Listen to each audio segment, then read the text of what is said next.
Certo. Então, estamos começando a oficina do curso de programação no dia 1º de outubro de 2024, primeira oficina do segundo semestre de 2024, né, que na UTFPR o semestre está começando hoje.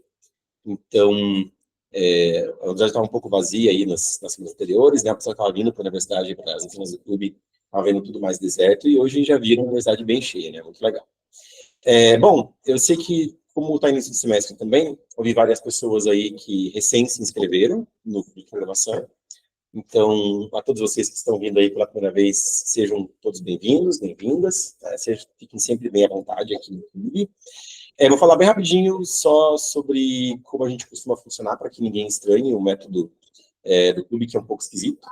A gente tem essas oficinas aqui, que são às terças-feiras, das 18h40 às 21h10, né? Parece que é um horário super longo, que vai até bastante tarde, mas não é bem assim também. A gente tem, nesse momento, a partir das 8h40, sempre voluntários que vão trazendo problemas para conversar com os colegas, né? Então, voluntários que vão treinando programação esportiva, vão, às vezes, encontrando problemas e assuntos legais e querem compartilhar com o clube, né? A gente é um clube de programação, não é uma aula, não é um curso. Então, os voluntários vêm e apresentam coisas legais para os outros que encontraram aqui, né? Hoje, por exemplo, nós teremos como voluntário o Gabriel Conk, que está ali, né, que vai trazer esses dois últimos problemas aqui que foram elencados na página. Os problemas da oficina sempre são divulgados com cerca de uma semana de antecedência, né? Uma semana mais ou menos extra. Por exemplo, da próxima semana não foi divulgada ainda, my bad. E sempre que vem o problema, você pode já ver os pré-requisitos para aquele problema. Então, são pré-requisitos de conteúdo que é desejável que você saiba para acompanhar aquele problema da oficina, né? Então, por exemplo, esses dois problemas que o Conk vai abordar hoje, eles envolvem árvores de segmento, né, SecTree, que são uma estrutura de dados já mais ou menos avançada. Sim, como é que eu vou dizer?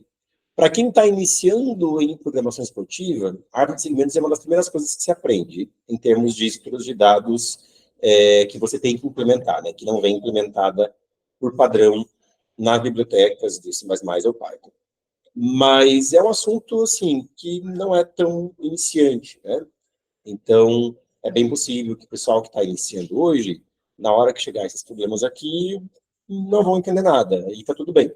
Tá? Não é para ficar assustado, não é para ir embora, não é para abandonar o clube, né? Continue com a gente, porque o clube, a oficina do Clube de Programação, especialmente, ela é multinível, ela sempre vai ter problemas mais fáceis para os iniciantes, sempre vai ter problemas de interesse do pessoal intermediário, às vezes vai ter problemas também de interesse do pessoal bem avançado, que tem que ter coisas bem pesadas, e é isso aí, é uma bagunça mesmo, e é para ser assim mesmo, tá? O que a gente tem aqui na página do Clube de Programação, na nossa página é CDP, da INF, CT, UTFR e EduBR.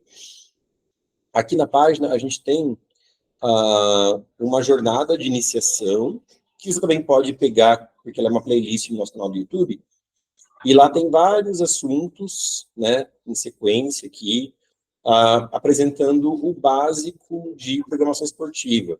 Quando você olha assim, você pode se assustar, porque são 38 aulas, né? Puxa, será que eu tenho que fazer essa jornada aqui de 38 aulas para começar a praticar a programação esportiva? Não, não é bem assim, né? Não tem...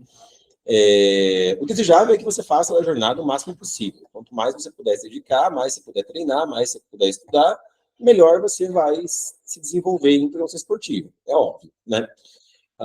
Mas cada um sabe os seus objetivos, da sua disponibilidade, então você vai meio que dançando sobre a música, né? Eu nunca recomendo para as pessoas que, por exemplo, você viu lá que tem um pré-requisito da próxima oficina de um assunto que você não sabe, e que você não chegou ainda nele na jornada de iniciação. Então nem vou vir para a oficina? Não faça isso, né?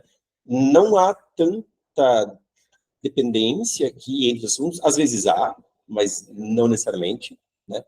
Então, árvore de segmentos, por exemplo, se você sabe o básico de programação, recursão, laços, vetor, já poderia pular aqui e aprender árvore de segmentos e assistir uma oficina de árvore de segmentos. Tá? Então, às vezes, vale sempre a pena também estar em dúvida de, a árvore de segmentos está aqui no item 17 da jornada. O que é necessário eu saber para ir direto para essa aula aqui, que eu sei que vai ter oficina dela na semana que vem?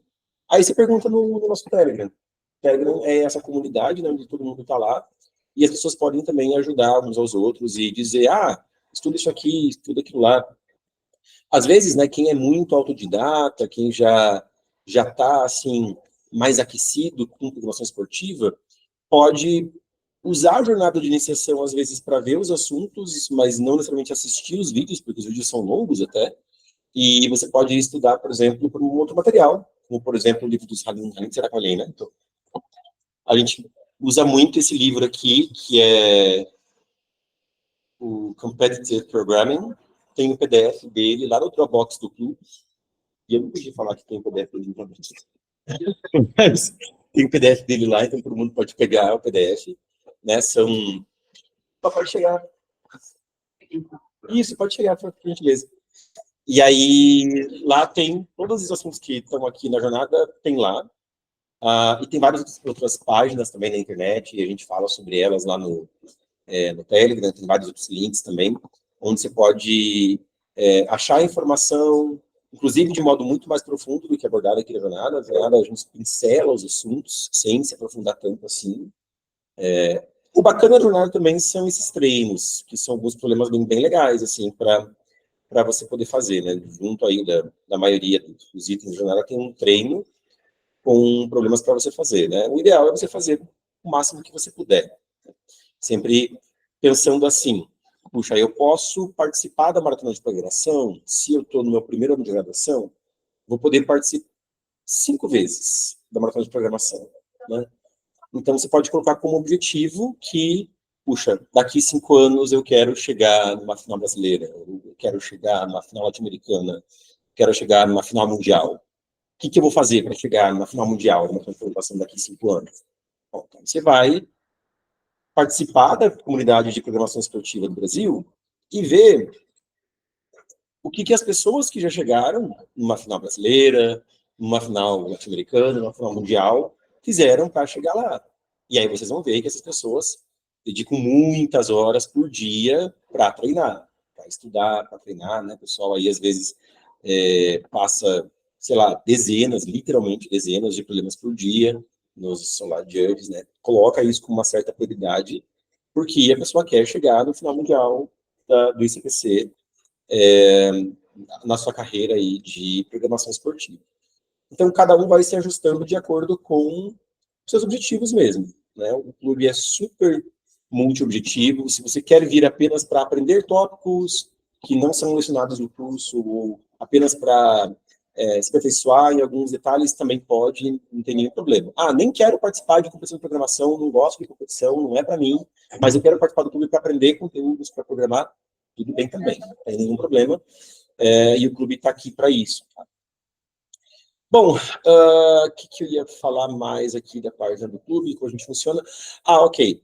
A gente tem os treinos extras, que são às sextas-feiras à tarde, das 14 às 18, e a gente ainda está sem local, e o local vai ser definido ainda ao longo da semana e divulgado lá no grupo do Telegram. Legal?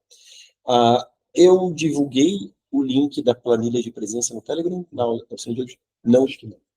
Eu criei, mas se eu não divulguei, então eu vou divulgar ainda na sequência. Todo mundo tem que registrar a presença lá, tá super importante a gente marcar a presença de vocês, para depois emitir certificado para quem tiver o mínimo de participação. E o que mais que eu ia falar? Assim, nós vamos ter em dezembro, dia 14 de dezembro, né, Alan? O nosso UTFC, vai ser a segunda edição do UTFC, que é a nossa competição de programação esportiva aqui da UTFPR, voltada para iniciantes, voltada para quem, por exemplo, fez uma disciplina de programação no curso, né? Mesmo que não seja curso de computação, às vezes o cara é da engenharia elétrica, da engenharia mecânica, fez lá uma disciplina de computação 1, aprendeu o básico de programação, deve vir participar do TFC, né? O nível do TFC para essas pessoas, às vezes cai alguma coisinha ou outra um pouquinho mais avançada, mas ainda assim de um nível bem iniciante. E aí, para o pessoal que está chegando na programação esportiva, a gente vai ter uma rotina aqui na UTFPR, um conjunto de aulas que a gente está chamando de CDP Class. Né? As aulas do Clube de Programação são aulas mesmo, são oficinas, que vão ser ministradas por 6 semanas antes do TFC.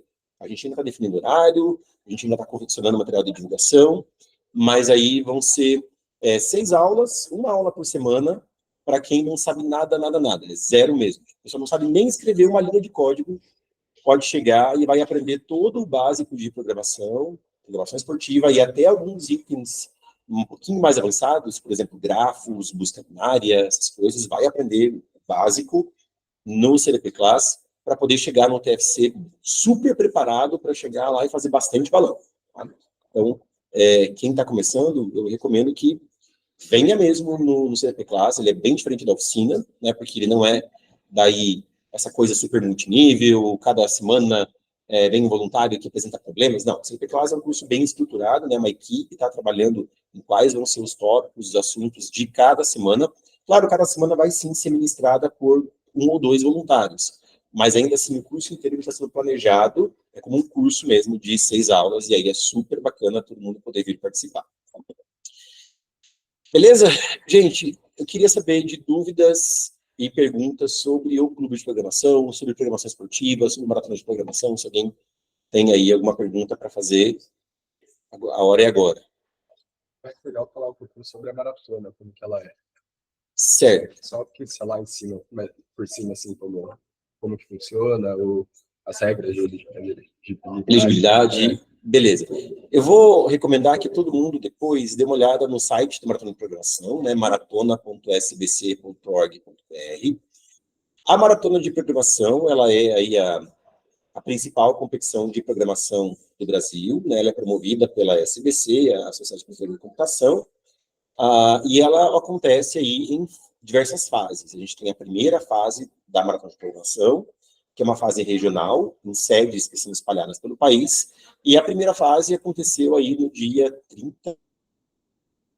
Eu não lembro. 31, foi um sábado, último sábado de agosto, né, a gente foi lá para Joinville, a nossa sede aqui faz parte da Regional Curitiba-Joinville, então, esse ano, quem sediou foi a UDESC para Joinville, a gente foi para Joinville participar. A UTFPR ficou 2 times para a final brasileira, então, depois e a UFPR classificou um time para a final brasileira, né? O Pedro aqui da UFPR está com a gente, também finalista. E aí a gente vai, os melhores times, né, das sedes, os times classificados das sedes, vão para a final brasileira. A final brasileira conta com 65 times do país todo, né? Para vocês terem ideia, na primeira fase participaram 849, se não me engano, times do Brasil inteiro, algo dessa ordem. E aí 65 desses times só estão na final. Da final brasileira, saem os times que vão para a final latino-americana. Da final latino-americana, saem os times que vão para o Mundial, do ICPC. Tá? A prova é uma prova de 5 horas, um caderno aí de problemas que variam de 12 a 14 problemas. E a ideia é, cada problema que você conseguir passar, você ganha um balão. É simples assim, né? Não tem como resolver parcialmente um problema, ou você resolve ou não resolve. Então, cada problema que você passa, você ganha um balão. Quem tiver mais balões, fica na frente do placar sempre. Esse é o primeiro critério de ranqueamento, é o número de balões. Para times com igual número de balões, o desempate é feito pelo total de tempo que o time levou para fazer os balões que fez. Basicamente é isso. Não vou entrar em mais detalhes, mas aquele time que conseguiu fazer os balões que fez mais rápido vai ficar na frente do placar em relação aos outros times. Tudo bem? E é bacana mencionar que a maratona de programação, o TFC, essas competições de programação, também é meio multiobjetivo. A gente tem aqueles times que estão lá na competição porque eles são competitivos mesmo, e o objetivo deles é chegar no Mundial, enfim, ir para frente mesmo, né? São os caras mais de elite. E também tem aquelas pessoas que querem participar porque elas querem, não vão fazer talvez 8, 10, 12 balões na prova, mas vão ficar super felizes em fazer 4 balões, 5 balões, que é o objetivo delas. E tá tudo bem com isso também, né? Porque a pessoa quer participar do rolê, ela quer chegar lá, quer ver como é que é esse mundo da programação esportiva, ela quer ter essa experiência para a carreira dela, e isso é super legal também. Você não precisa achar que, bom, se eu vou participar da programação, eu tenho que ser um atleta de elite e tenho que ser competitivo para a final mundial. Não, cada um tem o seu objetivo, e só participar e estar inserido nesse mundo é muito legal também, né? Eu acho que a coisa mais bacana que tem é a comunidade de programação esportiva, na qual você pode entrar, conhecer pessoas, entrar nos grupos do Telegram, ver as discussões e aprender pra caramba. É a coisa mais bacana que tem da programação esportiva, na minha opinião. Eu acho que isso tem um pouco a ver. Bom, eu recentemente virei corredor, algumas pessoas aí que são mais próximas de mim sabem disso, né? E vou fazer minha primeira maratona em novembro, maratona de Curitiba, né? Correndo aí, os 42 quilômetros. E uma coisa que é legal do mundo da corrida, que eu acho que tem muito a ver com maratona de programação, maratona de corrida, é que você está lá para fazer a prova. Não é nem todo mundo que vai participar de uma corrida de rua está lá porque quer pódio, porque quer medalha, porque quer ganhar na sua categoria, né? Nem todo mundo se inscreve para categoria de elite. A maioria das pessoas está lá só porque elas querem correr, elas querem ir para a rua, elas querem completar a prova, elas querem poder vencer para elas mesmas e para mais ninguém, né? Acho que essa é a vibe da maioria das pessoas que fazem uma prova de corrida, de rua.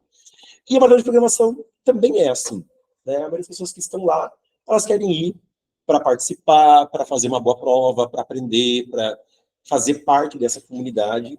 E acho que isso é muito legal quando a gente percebe esse foco da programação esportiva, porque isso ajuda a gente a quebrar alguns mitos, quebrar alguns tabus e fazer com que mais pessoas cheguem também nesse universo e que todo mundo aprenda mais, né? Porque até tem essa coisa que é do Salim, que a gente tem que perceber que o objetivo da programação esportiva, o verdadeiro objetivo, não é que as pessoas sejam bem versadas em programação esportiva, mas que isso é apenas um meio, né, para um fim, e que o verdadeiro fim é que a gente produza programadores, cientistas da computação que estão muito mais preparados para produzir software melhor e para encarar os problemas de pesquisa em ciência da computação difíceis aí no futuro.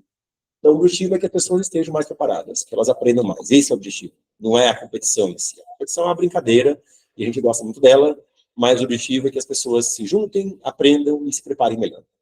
Okay? Teve um comentário. Pode falar, Alan.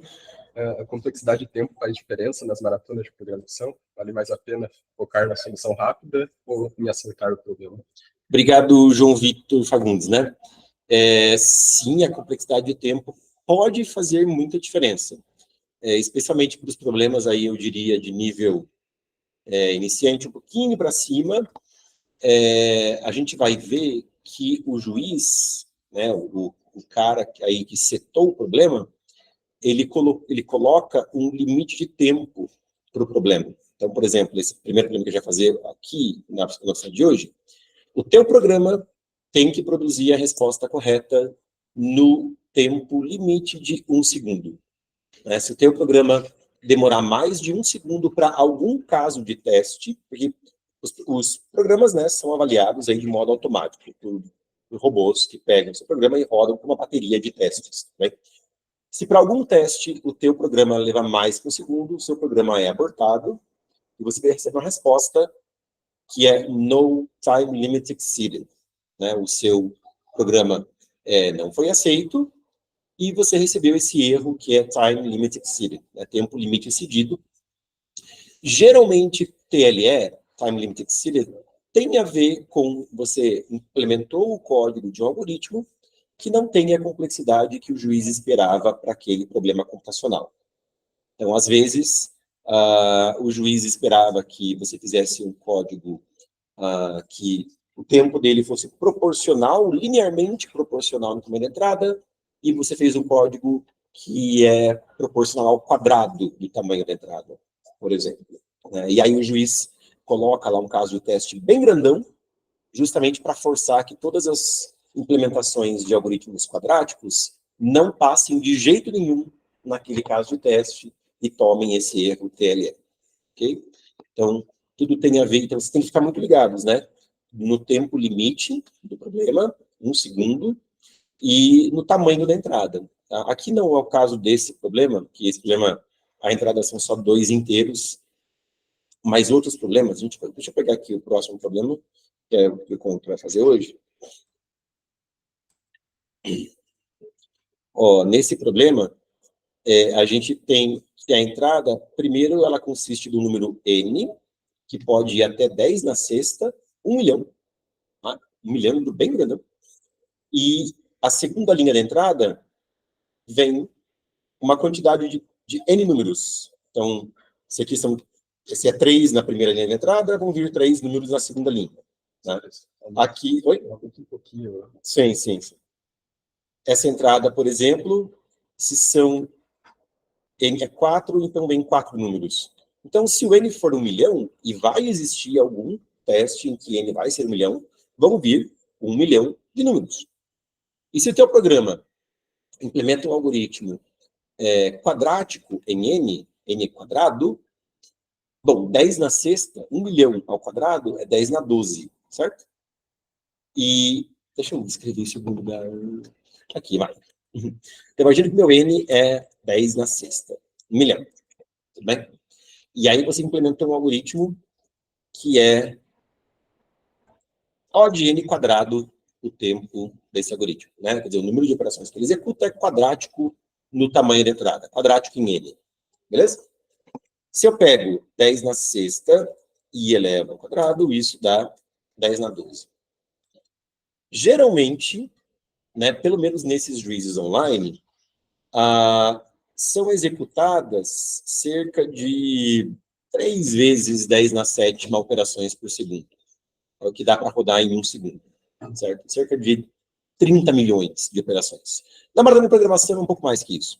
Na maratona de programação, você pode, sei lá, multiplicar isso aí por botar tipo, 1.5 vezes 10 na oitava operações por segundo, vai. E aí, 3 vezes 10 na sétima, se eu quero executar 10 na 12 operações, não vai dar. Né? E não vai dar mesmo.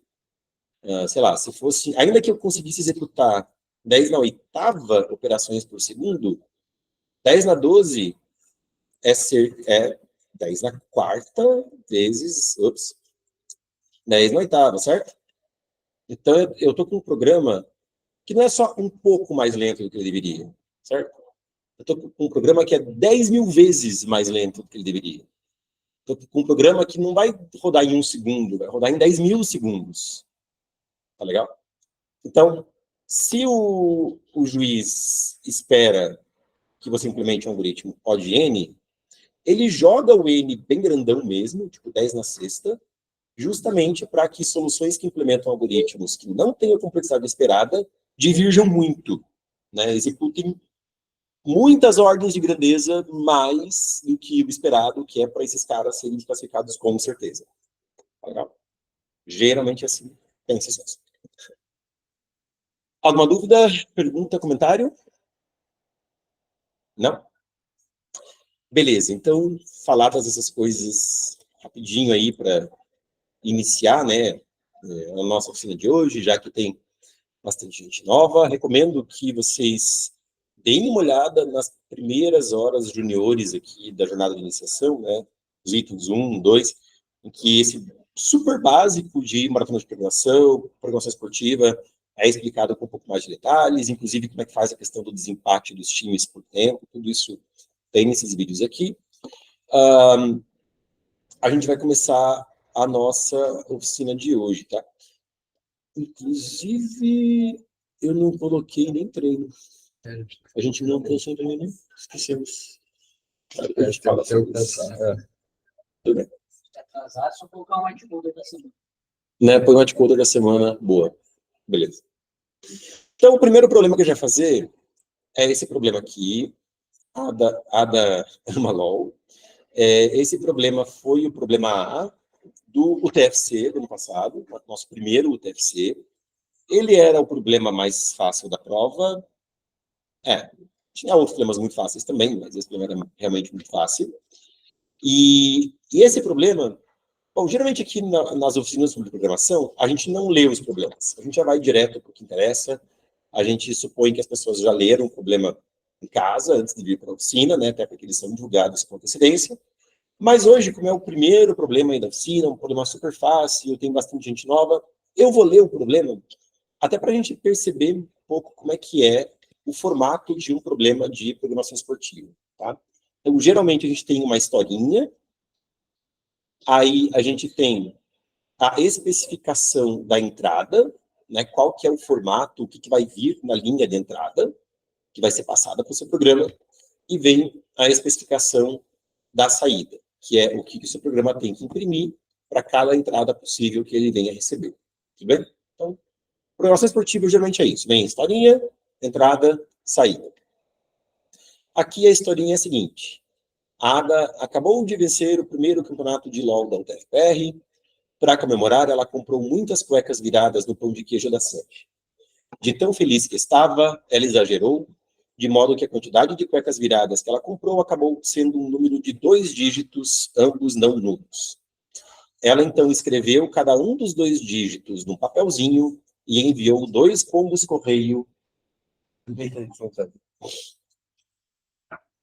Geralmente não, mas não raramente as historinhas desses problemas de programação esportiva são meio viajadas e forçadas. Tá? Acostume-se com isso, faz parte.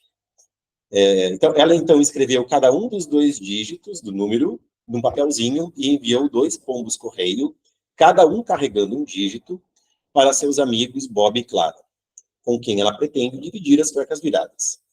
Bob e Clara estavam juntos quando os pombos chegaram, mas agora eles têm um problema. Eles não sabem em qual ordem devem considerar os 2 dígitos recebidos para saber quantas cuecas viradas Ada comprou. Uma pergunta que eles estão se fazendo é: será que a quantidade de cuecas viradas que Ada comprou dá para dividir igualmente entre os 3 amigos? Então, aqui vem a descrição da entrada. Uma linha contendo, separados por um espaço, os 2 dígitos recebidos por Bob e Clara. É garantido que cada dígito é um número maior que 0 e no máximo 9. Maior significa pelo menos 1. Certo? Pelo menos 1, no máximo 9. A ordem em que os dígitos são fornecidos na entrada não necessariamente corresponde à quantidade de cuecas viradas compradas por Ada. Ok? Então aqui veio 9 e 3, mas não necessariamente foram 93 cuecas viradas que ela comprou, podia ter sido 39. Certo? E aí, descrição da saída. Imprima uma linha contendo unicamente o emoji ASCII 2, carinha feliz, sem as aspas, se dá para dividir a quantidade de cuecas viradas que ela comprou igualmente entre os 3 amigos. Ou emoji ASCII 2, carinha triste, sem as aspas, caso contrário. Então, por exemplo, a gente recebe 9 e 3, é carinha feliz. 6 e 2, é carinha triste. 7 e 8, é carinha feliz. E a pergunta, gente, será que tem como a gente saber, porque a gente não sabe qual é o número de cuecas viradas, né? Mas será que dá para a gente saber se esse número de cuecas viradas dá para dividir igualmente entre os 3 amigos, mesmo sem saber o número? Só conhecendo os dígitos dele em alguma ordem? E aí, o que vocês acham? Sim, né? E por quê? Pode falar.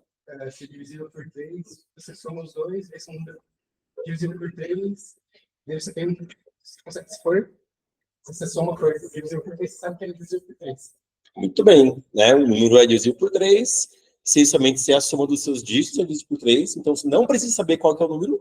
Se você sabe os dígitos, ainda que eles não estejam na ordem, é só você somar os dígitos. Se isso for um número divisível por 3, você imprime carinha feliz. Se não for, você imprime carinha triste. Beleza? Ok? Então, o que o nosso programa tem que fazer é isso. O programa vai ler os 2 números, somar e imprimir carinha feliz ou carinha triste, dependendo da divisibilidade da soma por 3 ou não. Beleza? Então tá, eu vou implementar esse problema em C++. Isso tinha um código, 552.402A. Eu gosto de que os nomes dos arquivos identifiquem aí, né, a ID deles nos online judges. Aqui no caso é o Code Forces, então coloquei CF 552.402A.pp. O código vai ser basicamente um código em C, mas a recomendação é que mesmo que o seu código seja em C, você submeta ele como C++, nunca como C. Então, apesar de eu ter colocado aqui o cabeçalho como código de C++, né, incluindo a STL inteira do C++, isso aqui não é C, mas tudo que vier aqui para baixo é C puro. Tá? E não tem problema, porque C puro, você inclui a STL do C++, você pode escrever um código em C puro que não tem nenhum problema. Inclusive, eu vou fazer leitura com scanf e impressão com printf, não vou usar sem cout. Quem quiser usar sem cout, a gente recomenda que use uns hacks aqui na função main. Como que você usa sem cout? Sim. Ok, então como que vai mostrar aí no código dele com sem cout? Vocês vão ver que tem umas duas linhas aqui na abertura da função main, você tem que colocar se você quer usar sem cout. Então, eu quase nunca uso sem cout e quando eu vou usar, eu olho e colo as linhas, porque eu não sei delas de cor, eu acho. Como é que são as linhas? Fala aí, Pedro. Ops, em TIE 0 e sem...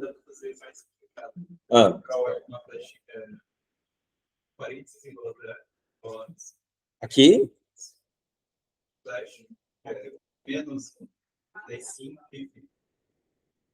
Sync with STDAO, né? Sim, uma linha só. Zero de volta. Sem precisar fazer isso. Não, você pode fazer por conta. Sabe só? Que tem a variante que você bota ponto e vírgula, daí chama o namespace, a USB lá. É verdade. Isso aqui funciona. Ok, obrigado. Então, quem quiser usar sem cout, precisa colocar essa linha aqui na função main.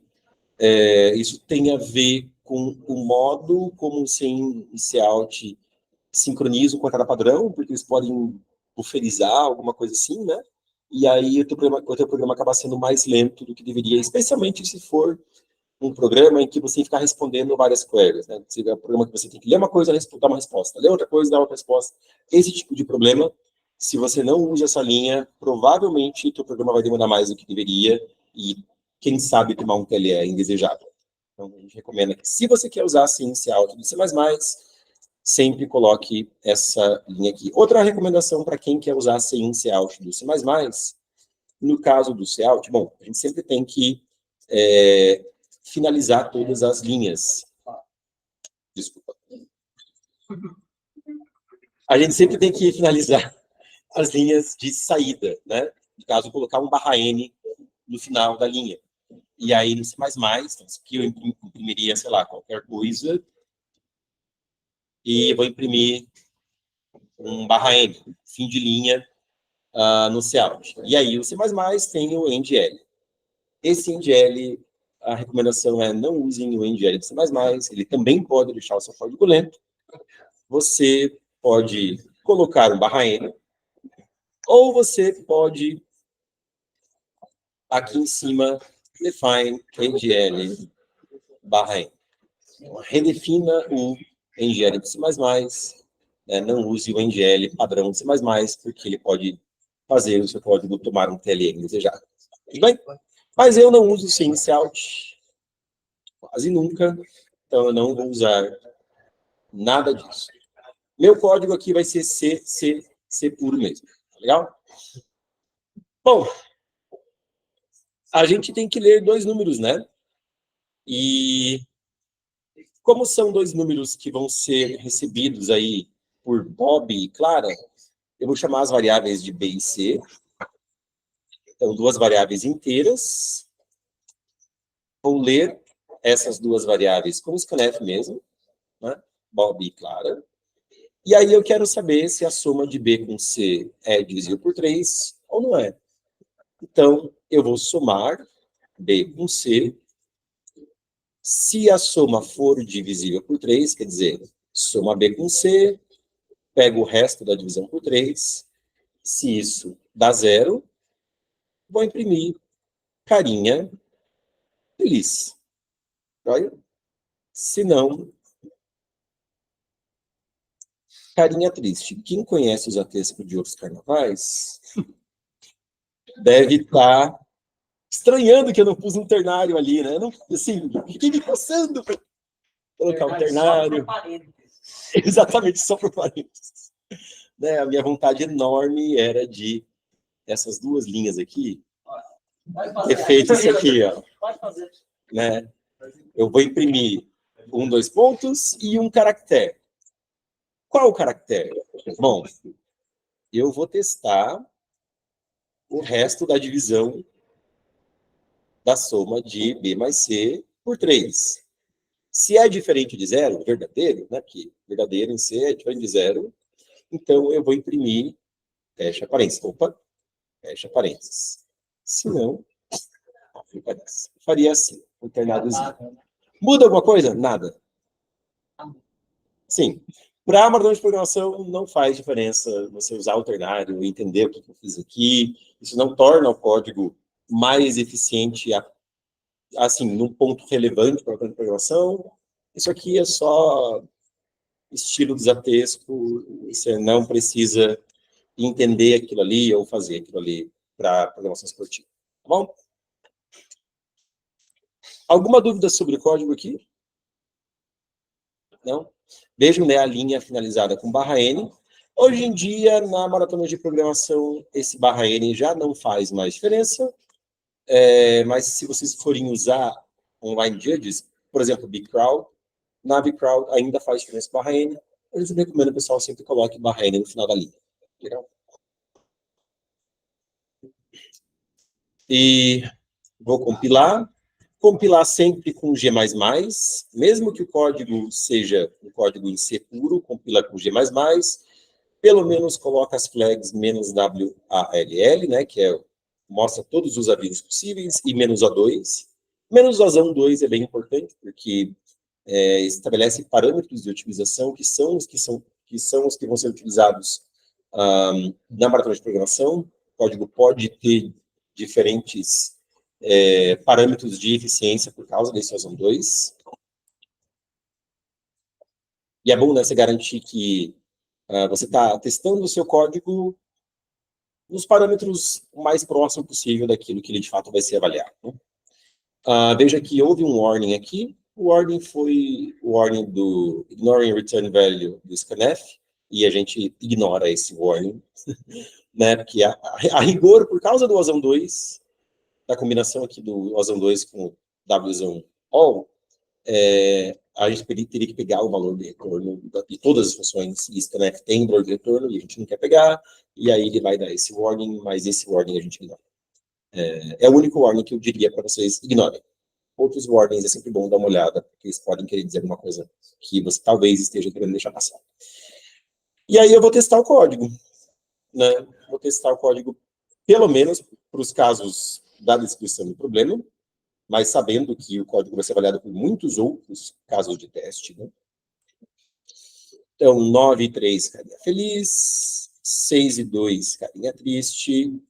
7 e 8, carinha feliz. Deu tudo certo com os meus testes locais. Sinto-me confiante para poder submeter o código. Então, eu vou lá no meu online judge, na parte de submissão. Vou escolher o código para ser submetido. Eu não estou no lugar certo.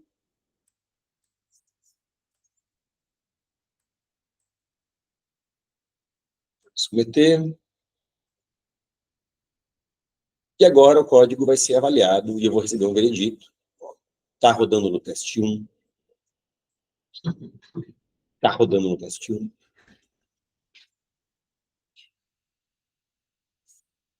Isso é estranho. É a internet. Assim, eu fico ficando mais nicho. Passou. Tudo bem? É isso aí, pessoal. Eu agora vou chamar, já agradecendo o convidado de hoje, né, Gabriel Conte. Muito obrigado aí por vir apresentar os 2 problemas sobre árvore de segurança para nós. Gabriel, lembra de plugar aqui a rede cabeada e eu vou sair daqui. Certo, pessoal, vamos começar então aqui. Obrigado, Ponto. Agora a gente vai falar um pouco sobre a árvore de segmentos, que é um conteúdo um pouquinho mais complexo do que o Zatesco passou, mas eu vou tentar passar de forma bem intuitiva antes da gente partir para os problemas, para que todo mundo consiga pelo menos ter uma ideia do que se trata. E, basicamente, a árvore de segmento ela vem do problema que você tem um vetor, e daí você quer saber, por exemplo, a soma dos elementos entre dois índices. A gente ali tem o exemplo, por exemplo, se a gente pega o índice 1 e o índice 4, lembrando que no vetor o índice começa sempre em 0, então a gente tem o índice 1, que seria o elemento 2, e o índice 4, que seria o elemento 5. Então você quer saber a soma dos elementos nesse subintervalo. Então, uma solução padrão que a gente poderia pensar é só percorrer esse vetor somando os elementos. Só que, por exemplo, se você quiser fazer Q consultas dessa, vai demandar uma complexidade O de N vezes Q. Porque daí você vai ter que fazer percorrer todo o vetor Q vezes, que seriam para Q consultas que você queira fazer. E daí uma solução para resolver esse problema de complexidade, para deixar esse programa mais rápido, que o Matheus tinha comentado lá que das operações que o computador faz por segundo. Então, uma das formas de deixar esse processo mais rápido é usar a árvore de segmentos. Todo mundo aqui tem uma ideia do que é uma árvore? Sim. Então, basicamente, a árvore de segmentos, você vai pegar esse vetor que você tem e desenhar uma árvore que vai conter os subintervalos desse vetor. Aqui a gente tem um exemplo, por exemplo, acho que está dando para ver. Os nós dessa árvore, elas representam os elementos do vetor. E daí, aqui a gente tem, por exemplo, o elemento 1, 2, 4, 3, 5 e 10, na ordem que está no vetor. E daí, cada nó vai representar um subintervalo. Os nós, que são as folhas, eles representam um subintervalo unitário, que seria dos próprios elementos. E daí, o pai desses elementos, ele vai ser a soma desses dois elementos. Então, a gente está sempre tratando de soma nesse caso. A gente tem que no intervalo de 0 até 0, que seria no índice 0, a soma dos elementos é 1. Aí, no intervalo do 1 até 1, a soma dos elementos é 2, que é o próprio número. Aí, a gente sobe um nível da árvore e daí a gente você tem o subintervalo de 0 até 1, que contempla os elementos 0 e o elemento 1 e o elemento 2. Aí você faz a soma e você consegue a soma do subintervalo de 0 até 1. E daí, basicamente, você faz esse processo e você consegue gerar essa árvore. Se você for ver, daí aqui você tem a soma de 3 com o 4, você tem o subintervalo de 0 a 2, que é 7. E daí você faz do outro lado da árvore o mesmo processo, e no final você tem aqui a soma do vetor inteiro. E como que essa estrutura vai ajudar a gente a resolver o problema anterior que eu tinha comentado? Basicamente porque a altura máxima de uma árvore... calma, antes disso, como que a gente faz para resolver o problema anterior com essa estrutura? Basicamente, em vez de você percorrer o elemento por elemento no vetor para fazer a soma, você consegue percorrer subintervalos. Então, você não vai precisar percorrer necessariamente todos os elementos. A gente tem um caso para o mesmo exemplo que a gente fez anteriormente, que seria o índice à esquerda 1 e o índice à direita, o índice 4, que são esses mesmos 4 elementos. Basicamente, você vai somar os nós, que são subintervalos, que estão inteiramente dentro desse intervalo de consulta. Então, por exemplo, aqui a gente tem o nó que corresponde ao intervalo de 0 a 5. Como esse nó tem elementos que estão fora desse intervalo aqui, então a gente não pode somar ele. A gente tem que explorar os filhos deles para conseguir fazer esse processo de forma melhor. Para somar só os que estão, de fato, dentro desse intervalo. Aí a gente vai para o nó à esquerda ou na direita, dependendo de como tiver codificado lá. Daí você tem que esse nó corresponde ao subintervalo 0,2. Também tem o elemento 0 que não está no intervalo de consulta. Então você vai ter que percorrer de novo os filhos. Aí você vai para o nó que corresponde ao subintervalo 0,1. Também tem o 0 que está fora. E daí você vai para o 0 que está fora e você vai para o 1. E esse 1 ele está inteiramente dentro desse intervalo de 1 a 4. Então ele vai ser usado para a resposta. Então, basicamente, a soma do índice 1 ao índice 1 é 2. E daí você, voltando no backtracking dessa árvore, você chega aqui e vem para o nó relacionado ao índice 2, ao subintervalo do índice 2 ao índice 2. Vai ser 4. E daí, como você já explorou os dois lados da árvore, você pode somar e conseguir o valor da soma nesse nó que a gente está explorando. Aí, como disse lá, se tem elemento que faz parte do intervalo, tem elemento que não faz parte do intervalo, você tem que percorrer os dois nós, os dois filhos, e no final somar o valor dos dois filhos. E daí, vindo para o lado da direita, você tem o subintervalo de 3 a 5, que tem o 5 que está fora do intervalo de consulta. Então, você não pode somar esse valor de 18 também. Você tem que explorar os filhos. E daí aqui, se a gente for para o vídeo da esquerda, você tem o subintervalo de 3 a 4, como ele está inteiro dentro do intervalo de consulta, ele vai poder ser usado na soma. Então, basicamente, você tem que a resposta aqui é 2, 4 que vem nesse nó, que daí junta aqui vira 6. E daí aqui você tem 8 do subintervalo de 3 a 4, que soma com 0 daqui, porque esse nó não é consultado, vai 8. E depois tem essa soma final que vai resultar 14. E com isso, aqui nesse exemplo, fica até um pouco contraditório, porque o fato de você somar um elemento por um vai trazer menos passos do que você fazer essa consulta nessa árvore. Só que à medida que você vai aumentando o tamanho do vetor e o tamanho dessa árvore, você consegue perceber que essa consulta, na verdade, você precisa consultar só, no máximo, 4 nós em cada nível. E daí você consultando 4 nós em cada nível, como a altura de uma árvore binária tem tamanho log, você consegue fazer toda essa consulta em log de n, complexidade log de n, que é melhor do que você fazer em complexidade de n, que a gente já comentado anteriormente. Então, para que consultas que a gente queira fazer, a gente consegue fazer isso em complexidade Q log de n, sendo n o tamanho do vetor. E daí a gente tem aqui alguns casos que precisam ser considerados para a parte de codificação, que basicamente, como a gente já começa, essa parte é meio confusa. Eu me bati um monte até conseguir decorar cada um desses conceitos, o que é o start, o que é o left, o que é o right. Mas, basicamente, o start, aqui nesse caso, seria os intervalos, o start e o end, seriam os intervalos correspondentes ao nó. E o left e o right seriam os intervalos correspondentes à consulta. Então, basicamente, se você, que nem aqui você tem o caso do 0 e 0, você tem que o índice à direita desse subintervalo, ele é menor que o índice à esquerda da consulta. Então, ele não vai ser integrado nessa soma, e a resposta dele vai ser sempre 0. E você tem outro extremo também, que você tem o elemento 5 e 5, por exemplo, o índice à esquerda, ele é maior do que o índice à direita da consulta, então esse nó não vai ser utilizado na soma. Então, esse é o primeiro caso.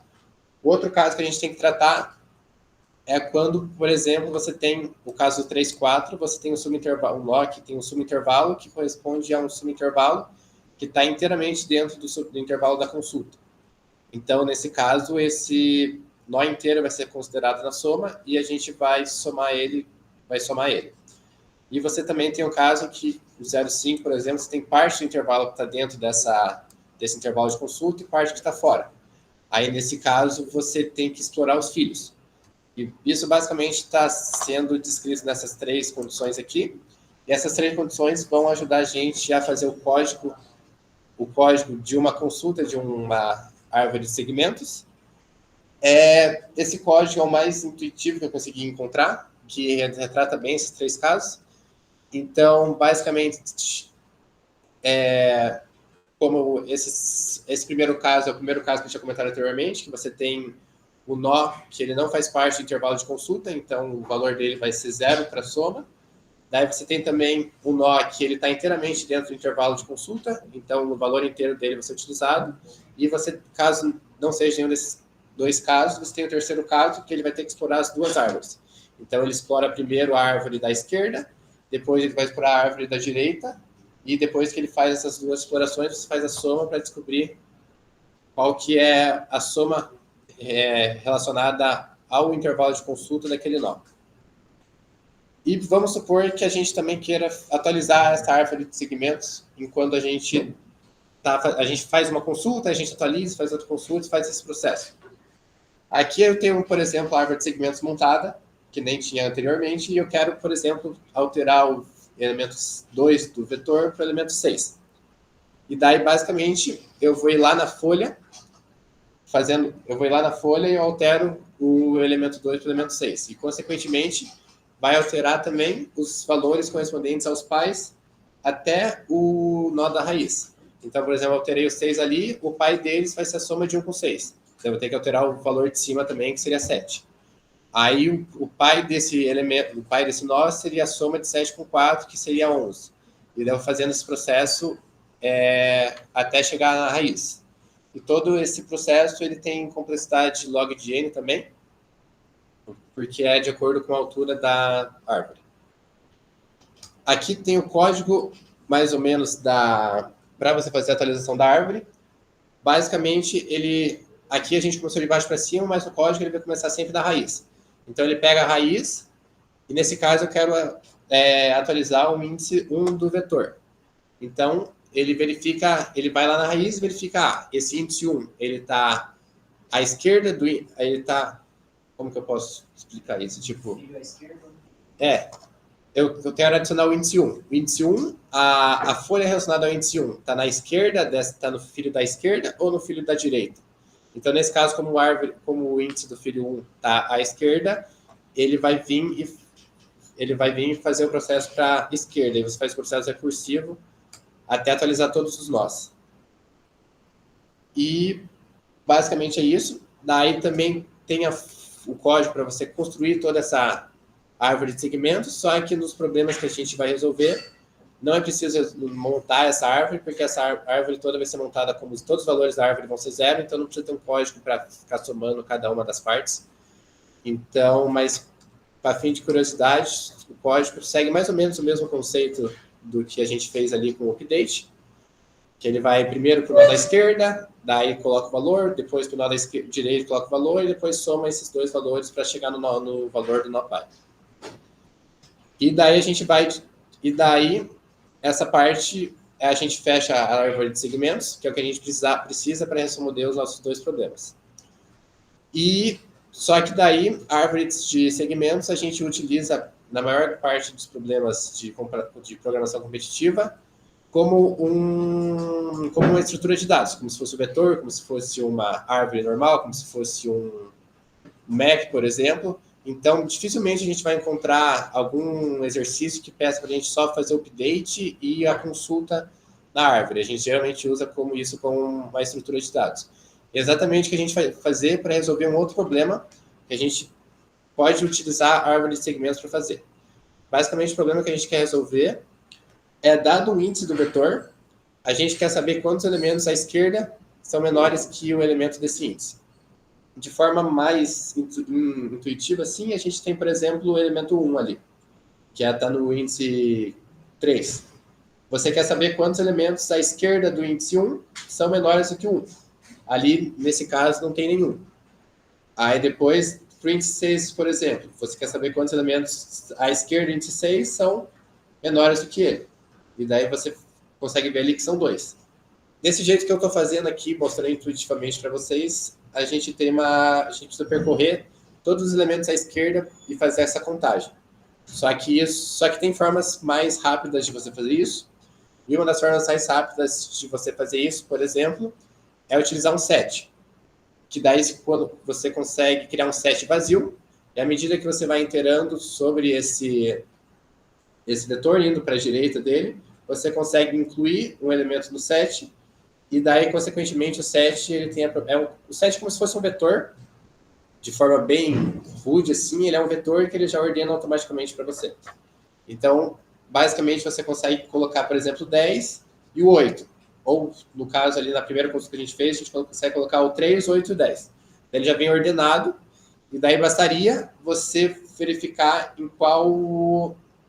fazer uma busca binária, que daí é um outro conceito que dá para a gente ver em uma outra aula um pouco mais especificamente, se ninguém estiver habituado ainda, mas a gente consegue, teoricamente, a gente conseguiria fazer uma busca binária para descobrir qual que seria o índice do set do elemento em questão. A gente tem ali, por exemplo, o caso do 6, a gente tem os elementos 1, 3, 8 e 10, a gente consegue inserir nesse set, e daí, para a gente descobrir quantos elementos à esquerda do 6 são menores do que ele, bastaria a gente verificar aqui nesse vetor ordenado, em qual posição que o 6 se encaixaria. Nesse caso, seria no índice 3, no índice 2, na terceira maior posição, e daí você tem 2 índices antes que ele. Só que o problema de fazer isso é que o 7, ele não é igual a um vetor. O vetor, ele, se vocês se lembram lá do fundamentos de programação, o vetor, ele armazena os elementos em posições contíguas de memória. É um elemento atrás do outro na memória. O 7, ele não faz isso, então você não consegue pegar o índice do 7 para fazer esse processo. Aí tem como você fazer isso, só que é um pouco mais complexo, daí você tem que usar elementos fora do STL, que você consegue um set com index, só que não é o que a gente vai usar aqui para resolver isso. A gente vai para uma terceira solução, que é usar árvore de segmento, que foi o que a gente viu agora há pouco. E para isso, agora essa parte é um pouco mais complexa, que é realmente o X do problema, para a gente conseguir resolver ele. Basicamente, para a gente utilizar a árvore de segmentos, a gente primeiro precisa criar um vetor de ativação. Esse vetor de ativação, ele vai ser inicializado em 0 e ele vai conter todos os elementos à esquerda do índice que eu estou. Por exemplo, eu estou no índice 6, então esse vetor de ativação, ele basicamente seria um vetor do mesmo tamanho aqui, e daí, por exemplo, 10, ele está antes do 6, então eu vou lá no índice de ativação e eu marco como 1 o índice no vetor de ativação relacionado ao elemento 10. Então, pensando assim, de forma um pouco... Vamos supor que eu tenha aqui eu tenho 1, 2, 3, 4, 5, 6, 7, 8 elementos. Eu tenho outro vetor de tamanho 8 que está zerado, tá todos os elementos zerados. Aí eu venho aqui, nesse caso não daria muito certo. Mas eu tenho um vetor de mesmo tamanho, inteiramente zerado, e daí para cada elemento que está à esquerda, eu marco como 1 lá no vetor de ativação no índice correspondente. E daí, só que o valor máximo que eu posso ter aqui é 10 a nona. E não dá para criar um vetor de 10 a nona, então eu preciso fazer uma compressão e fazer um mapeamento desse vetor que eu tenho aqui com o vetor de ativação. E daí, esse mapeamento a gente vai fazer... Para a gente fazer esse mapeamento, a gente primeiro ordena todo esse vetor inicial que a gente tem, e daí, por exemplo, o elemento 1 é o menor. Então, esse elemento 1 vai corresponder ao índice 0 desse vetor de ativação. O elemento 2 é o segundo menor que a gente tem, então ele vai corresponder ao índice 1 desse vetor de ativação. E daí, a gente vai fazer um processo aqui passo a passo dessa mapeação, só que daí, com essa mapeação, a gente consegue, com esse mapeamento, a gente consegue fazer a query, a consulta que a gente viu agora há pouco na árvore de segmentos, e somar tudo, e daí... Calma aí, que eu tenho um colinho aqui.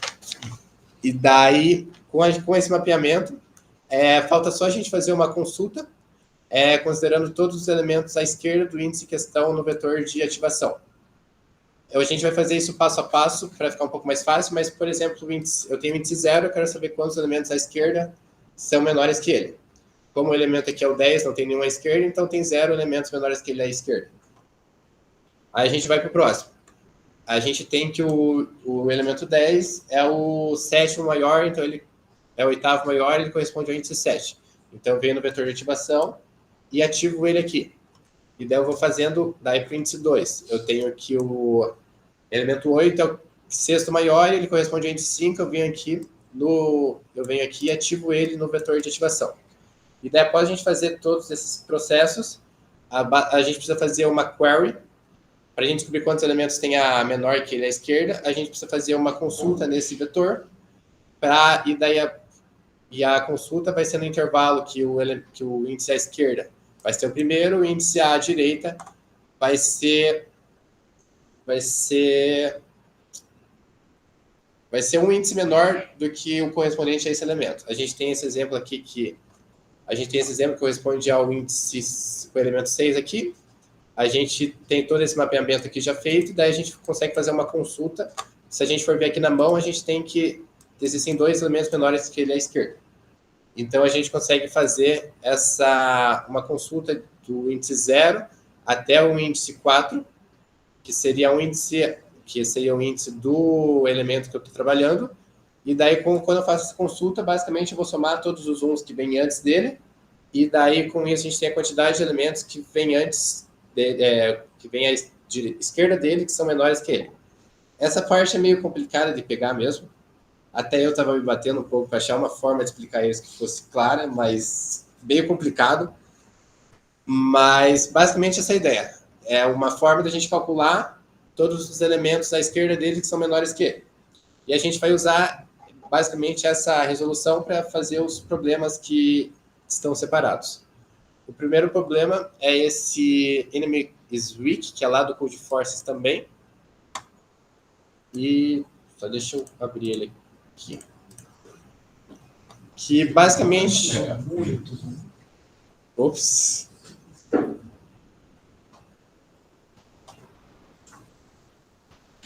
E basicamente esse problema é... Eu preciso achar a quantidade de... tem toda a explicaçãozinha, a historinha dele, mas a gente vai pular direto para o que realmente é importante.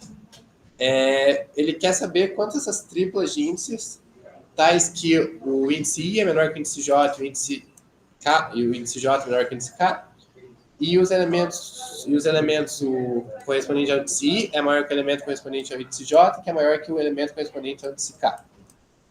E para a gente fazer isso, a primeira forma que a gente tem de resolver esse problema é literalmente testar todas as triplas que a gente tem.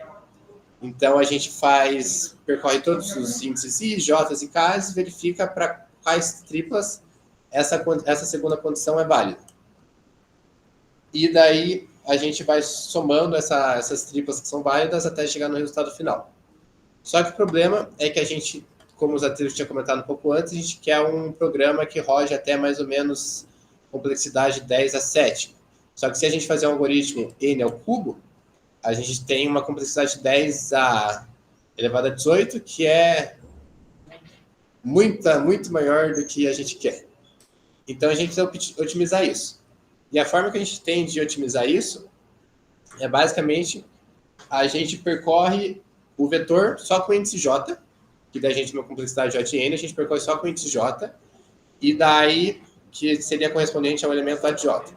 E daí, com esse índice J, a gente vê quantos elementos à esquerda são menores do que J, não, são maiores do que A de J, e quantos elementos à direita são maiores, são mais ou menos à direita, são menores do que a de J. Que é basicamente a gente conseguiu reduzir esse problema para o problema que a gente tinha tratado antes.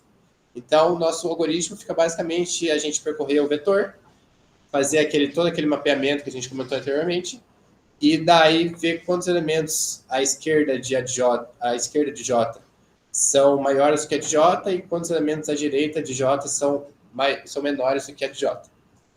E daí, agora eu vou fazer o código desse problema, explicando um pouquinho passo a passo de como ele funcionaria.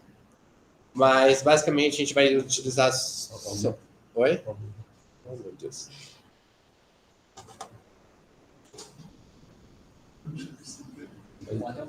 Aí, tá bom. Mais um? A gente vai usar só a biblioteca da STL.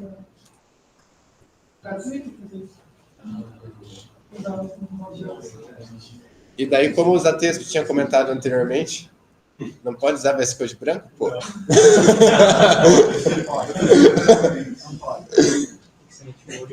Oi? Ai, calma aí, já resolvemos esse problema. Dá pra ver um ícone na esquerda. Obrigado. Pronto. Nossa, piorou. Não. Não, tá bom, tá. Tá melhor que Ótimo. Me falaram que pode botar mais. Aí, ó, vocês botam até um tempo esse vídeo, agora você botar atrás. Ótimo não tá aqui nesse code, né? Não é um VI, não é Emacs. Vai subir logo. Aí, o Zateiro tinha comentado um pouco sobre as definições que a gente tem que fazer porque eu uso C++, então o C++, a funcionalidade do sim e do salt é um pouco mais lenta do que no C, e a gente faz esse processo aqui para limpar o buffer, e para não limpar o buffer, e que nem o Zateiro tinha comentado um pouco antes.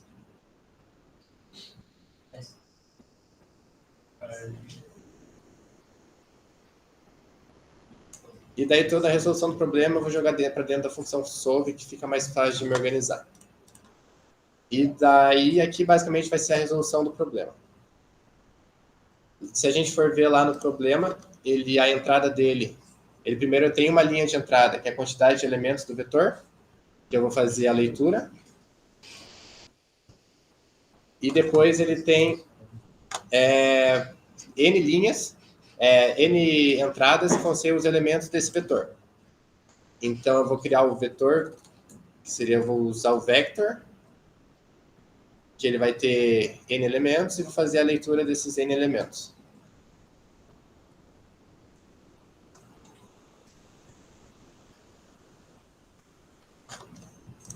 Aí depois disso começa a resolução do problema de fato.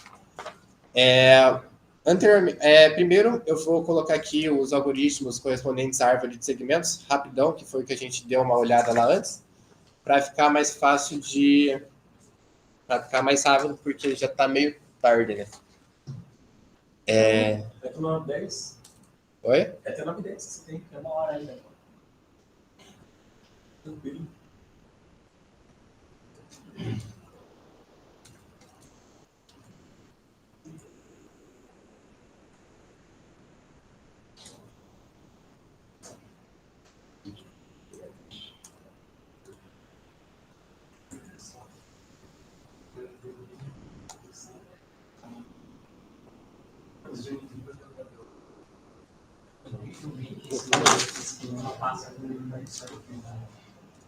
Passa com 20 também. Mas o módulo quadrado, eu achei que você não fosse passar. Ah, para o número.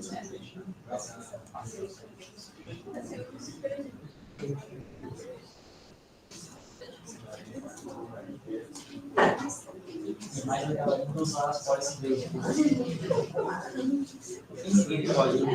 E metade é depois, né?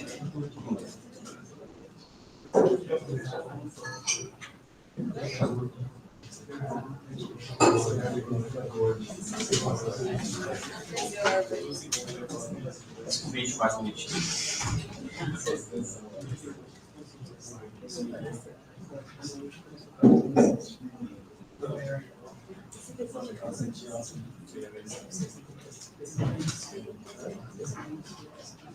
Não dá.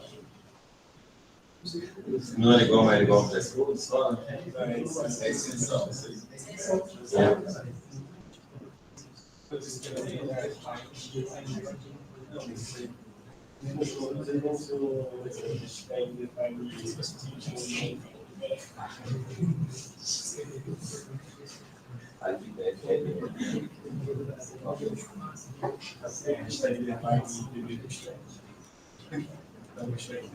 Para de falar mal do UPB.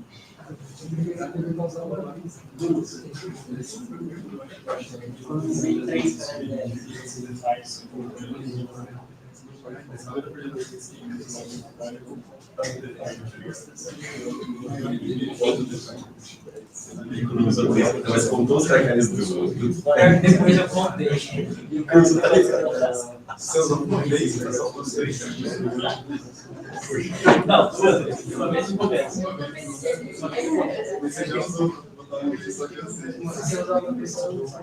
Não, era duas vezes, porque era mais adjacente, colocar para os dois lados do braço. Oh, meu Deus.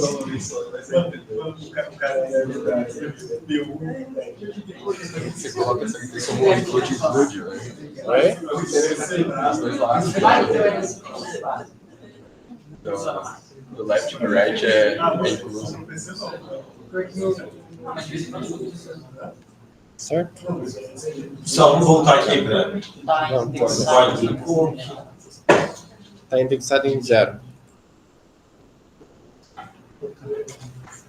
Então eu fiz o código para consulta, que eu tinha comentado antes, agora eu vou fazer o código para atualizar, porque a gente vai ter que atualizar a árvore à medida que a gente... A árvore basicamente vai ser formada pelo nosso vetor de ativação. Então toda vez que a gente muda de 0 para 1, a gente ativa um elemento, eu vou ter que fazer um update nessa árvore para ela recalcular tudo de volta. Então eu preciso do código do update também.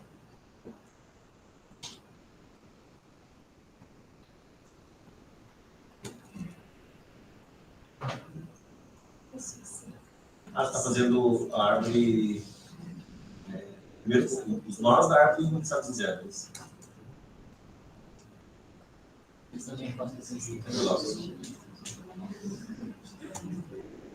Nosso dia de saindo. Esses dois. Eu faço aquele saldo em 1 e quando vai começar o intervalo é fora. É dentro da escola. Porque daí não precisa fazer um mid mais um. Mid mais um. Para mim, isso é menos erro só.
Aí, tendo a árvore de segmentos com os códigos feitos, a gente volta a resolver o nosso problema que a gente tinha lá, que daí, basicamente, a gente tem o nosso vetor inicial e a gente precisa fazer aquele vetor de ativação.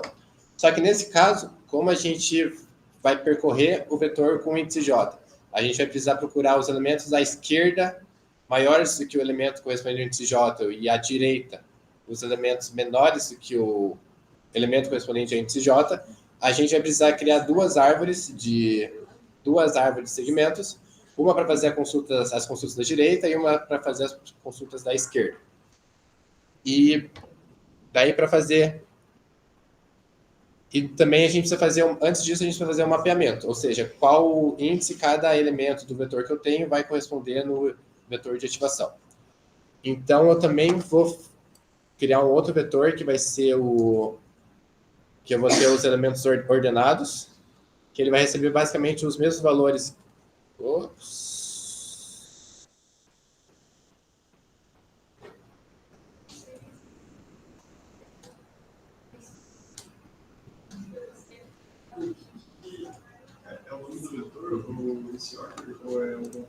É o nome do vetor. É que basicamente eu vou receber nos dois vetores. Um é o vetor que eu vou usar para fazer a consulta e o outro é o vetor que eu vou usar para fazer o mapeamento.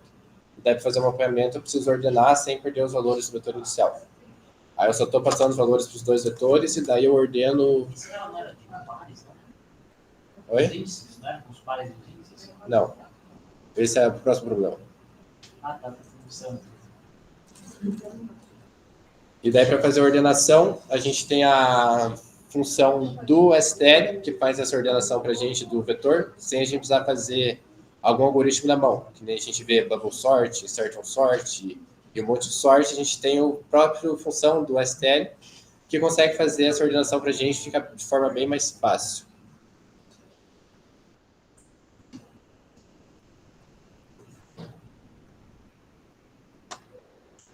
E daí, feita essa ordenação, a gente vai fazer o mapeamento. Para a gente fazer o mapeamento, a gente vai usar a estrutura de dados que seria o map, que esse map, ele basicamente vai receber os elementos do vetor e vai retornar a posição que esse elemento corresponde no índice de ativação. Então, esse map, ele vai ter... Esse map faz um mapeamento entre um índice, por exemplo, e um valor. Ou uma string e um valor, pode ser do que você queira. Então, a gente vai fazer esse mapeamento.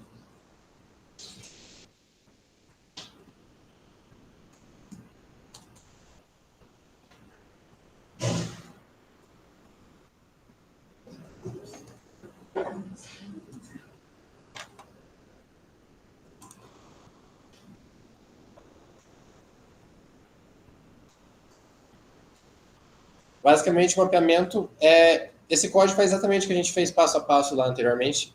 Ele vai pegar, por exemplo, o primeiro vetor do índice ordenado, que seria o menor elemento, e vai adicionar ao índice 0. Aí depois ele pega o segundo elemento do índice ordenado e associa ao índice 1 do vetor de ativação.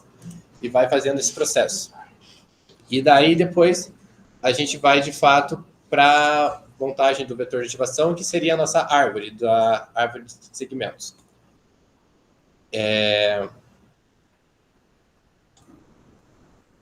E como eu comentei, a gente vai precisar de duas árvores, vamos fazer as consultas à direita e vamos fazer as consultas à esquerda.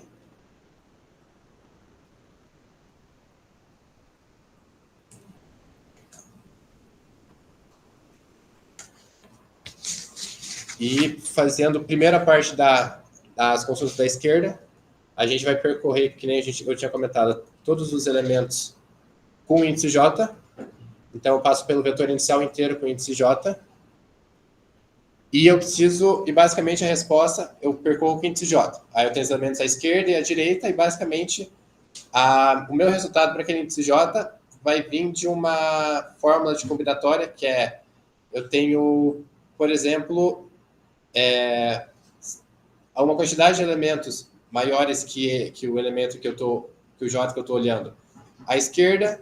Então, basicamente, minha resposta vai ser essa quantidade de elementos vezes a quantidade de J's possíveis, que seria 1 vezes a quantidade de elementos à direita possíveis. Aí você consegue fazer essa multiplicação, que é o princípio da contagem. E para eu fazer como eu estou percorrendo duas vezes, uma para olhar à direita e uma para olhar à esquerda, eu preciso de algum vetor para salvar esses valores e poder multiplicar depois. Então, também vou criar um vetor para eu conseguir salvar esses elementos, esses valores.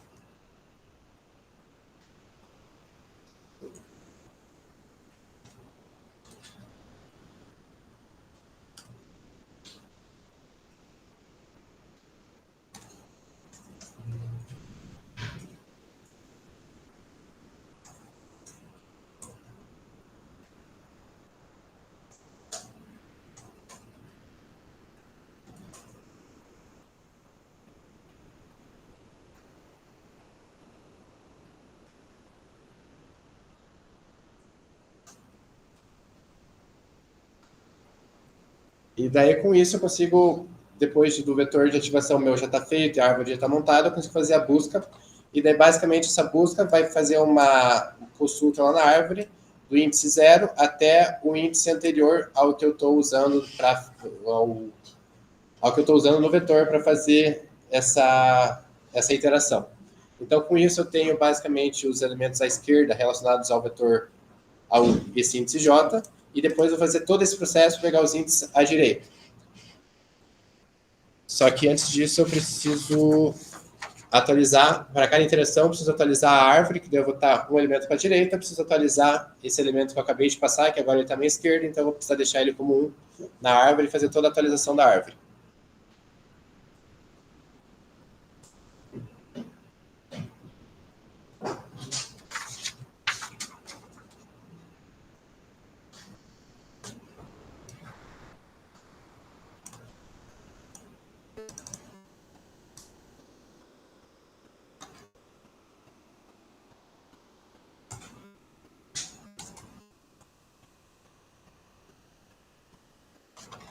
E, basicamente, eu faço todo esse processo também para calcular os valores à direita.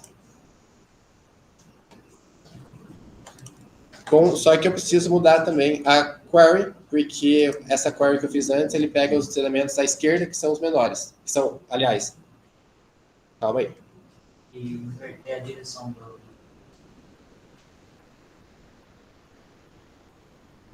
Não, era só Não, tá... Esse cara aqui tá errado. É porque eu quero os elementos maiores que o elemento que eu estou olhando à esquerda. Então, tem que fazer a consulta no vetor de ativação para cima dele, para a direita dele. O problema pede Ele pede I menor que J menor que K, tal que I maior que J maior isso. que K. Daí eu preciso consultar o vetor de ativação à direita.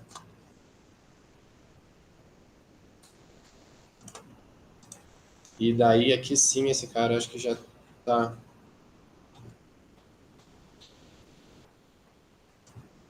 Aí o update continua igual.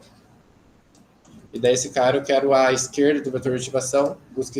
Eu preciso pegar a esquerda, porque são os elementos menores que eu quero.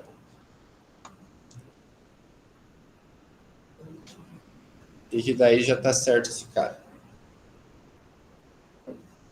E daí com isso, basicamente, tenho todos os elementos para cada índice J, tenho os elementos à esquerda e à direita, e basta fazer a multiplicação para encontrar todas as possibilidades para esses valores. Aquele for do Rise Answers não deveria estar de N-1 para 0? É isso que eu falo. Sim. Eu tenho que fazer ao contrário, porque daí eu vou inverter tudo, que daí eu vou começar inteirando do final, e daí à medida que eu for indo para a esquerda, eu vou atualizando os elementos que estão à direita. Porque daí eu preciso fazer essa consulta invertida, porque ele quer o processo contrário. Aí eu começo com J igual a N-1, porque no vetor, o vetor ele tem ele em posições, aí começa do índice 0. Então é o 0, 1, 2, 3 até N-1. E daí eu vou fazendo a interação ao contrário.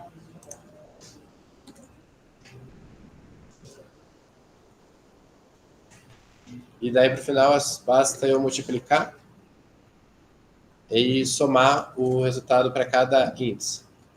Então, para cada índice, eu tenho as respostas à direita, vezes 1, que seria o valor do índice J, e vezes a resposta à direita. E daí, eu somo isso para cada índice e eu tenho a resposta final.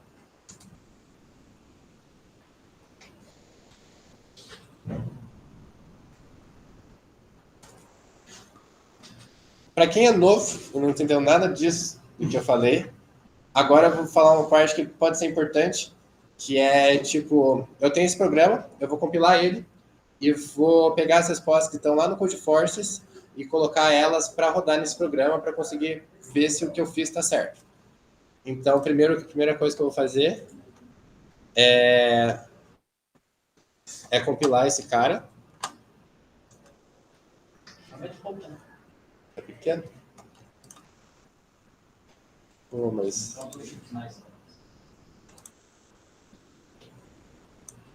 Mais um?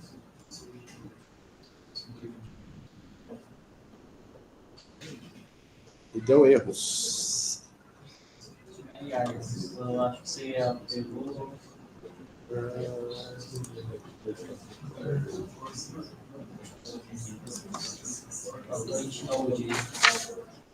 Vem logo depois do Drive.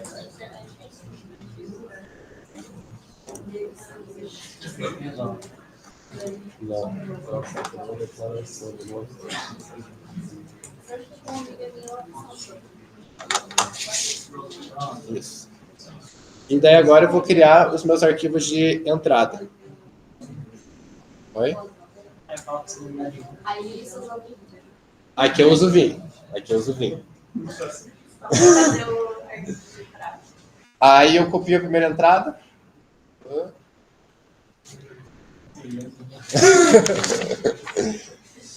Colo no meu arquivo. E daí, depois que eu faço essa compilação, eu tenho um executável do meu arquivo, que já está compilado. E daí, esse executável, ele sempre vem com o nome de a.out. E daí, basicamente, o que eu estou fazendo aqui é que o arquivo que eu tenho a entrada, eu estou fazendo essa entrada aí para o arquivo que eu compilei. E deu certo. Você alugou o 4?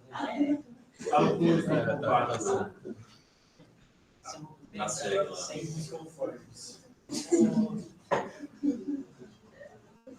Vamos lá.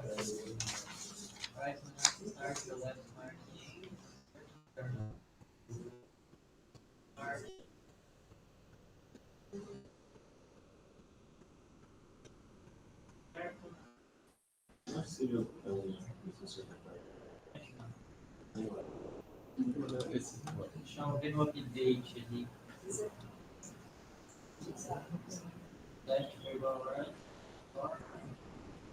Ela ensina, não? Você vai estar invertido. Se o mid é maior que o índice, você tem que ir para a direita, você está indo para a esquerda. Ou não? Não, tá certo. Tá certo. Não é na core ali que tá start, mid, mais uma int, left, right, né? Tipo, Aqui? é Aqui? não é no left, right, porque o mid ele é right, mas left. Right é padrão, né? É, o da perto passa adiante, né? Mas Fala daí- na perto. Não, Mid esse cara aqui tá right, certo. left. E start dele é o segmento. Esse cara É, aqui. isso aí tá certo. Isso tá certo. O update também tá certo. Alguma coisa aqui embaixo. Mas aqui,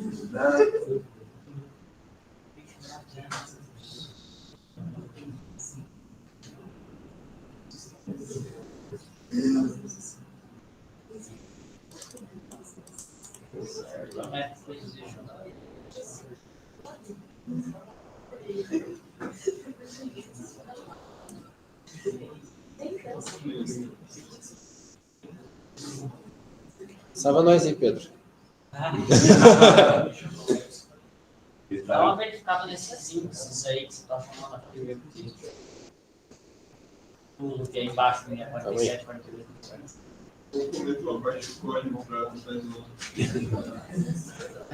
Famoso Pedro. Será que cola aí? Cola aí. Tô com a cola. Que é o. Você pode fazer start end, LL e Aqui. é mais um. É mais um. É, porque como eu tô fazendo a consulta direita, eu preciso pegar o mais um até o final do índice do vetor de ativação. Mas Acho que pode ser. é isso aí. Os caras à esquerda que são maiores, né? É, os E ali os caras da direita direitas são menores. que são menores. Isso. Peraí. Mas então. Não, isso aí, tá certo. Deu update no índice position, bota o valor 1, 0, 1, 0, ok. Isso. Isso aí. Agora é pra estar certo. Bonito. Olê. Você tem que dar uma.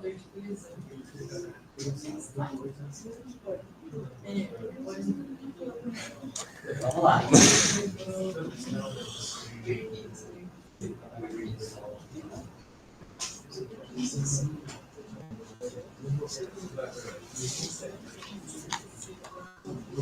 Nossa, Estranho. Segue fonte. Não, mas Oi? A entrada, tá certo? Tá. Tá.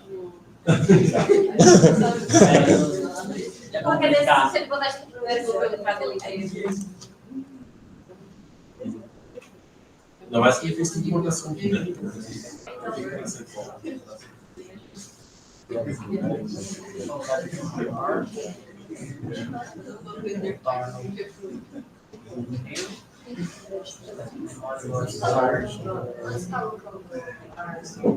Oi? Tá lá embaixo, tá colocando. E não tem cabelo porque não é tudo zero, né? É, tá tudo zero. 4E, beleza.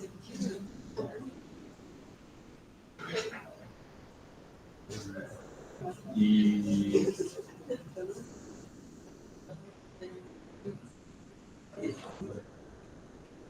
eu ainda acho que não é nas Você funções fez um da. zero no não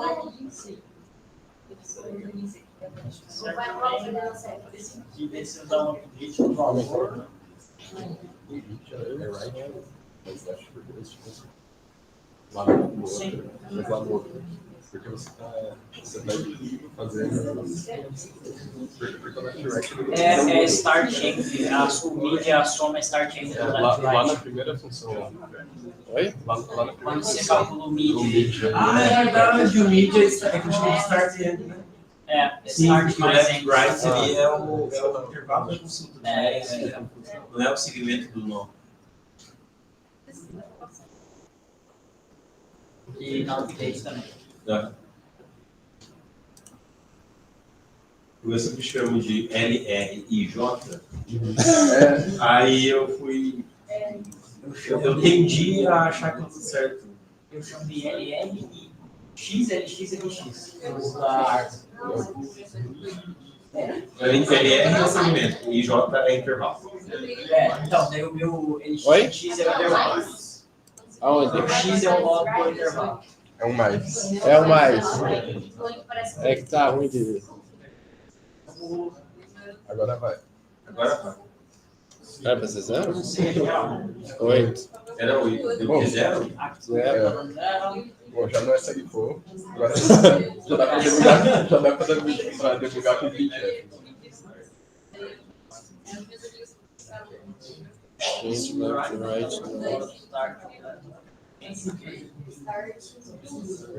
Isso é um cara de erros na comparação.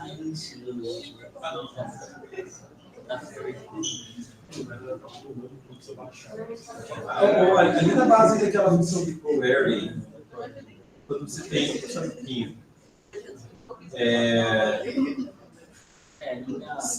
left não é igual a start, É que right tem duas right. também. Mas não seria right menor igual ao que end, porque se o nó, se o segmento está totalmente contido no intervalo da query, né? Isso. E aí é right menor igual. O start é o do segmento. Ah, tá. O end, tá. O left é o da query e o... Ah, isso é confuso pra mim. Tudo bem, ok. Não, tá certo. Ligação de variável. É. É que ele chama de left, não, eu chamo de L. Aí eu tô desligando. Tá dando zero.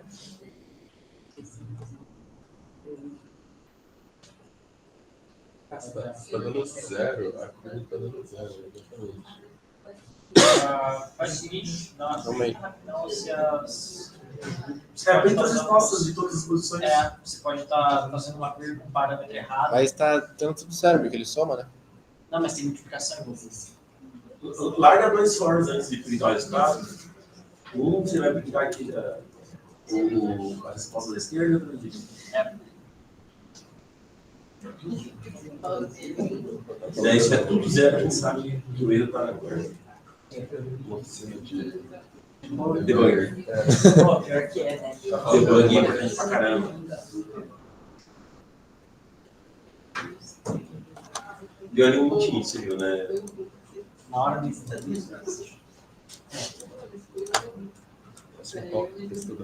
agora os right.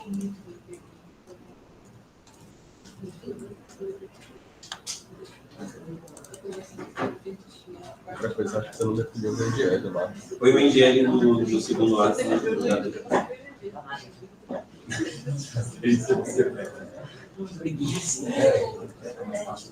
Isso? Não, não era isso. Não, era.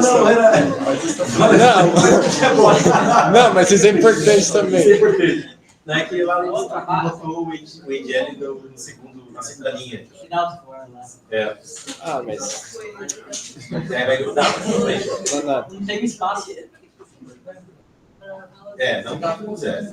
Não, mas dos pares tá zero. É. É verdade, todas as multiplicações são zero. Faz sentido. Não era esperado. Não, espera. Não. Esperar, não é. Deixa eu ver qual que é.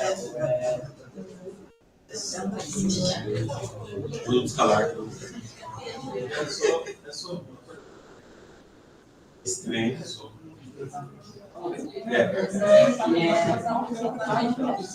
É o outro problema. Cara, ô Zé, você pegou o negócio errado. Você... Vai no navegador. Isso é o D, cara. Ah, Eu perguntei. Então.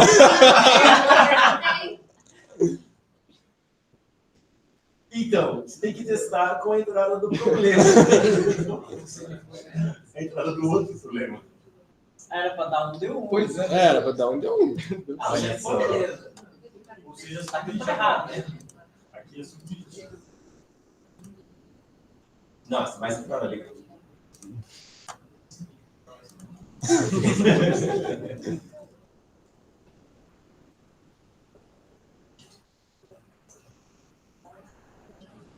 Ah, não. 0. Ah, mas é 0, tá bom. Tá bom?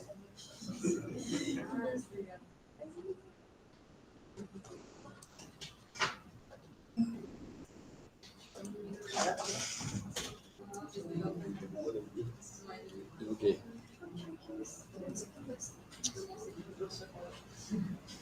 Ah!